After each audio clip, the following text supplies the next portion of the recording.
Robertson, the 20-year-old, in a ninth game, kicks her first goal, and it's a massive goal. It was a challenging game right throughout for us, but come out the winner was a really positive result. And now to go down to Geelong, and they're a team that have been in great form, I think it'll be a ripping game.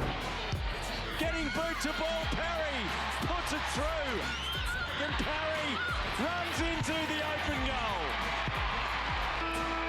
A superb comeback win from Hawthorn. They get home over the Cats. We'll learn a lot from today's game. Carlton obviously in a really good vein of form with their season too, so I expect another close, exciting game.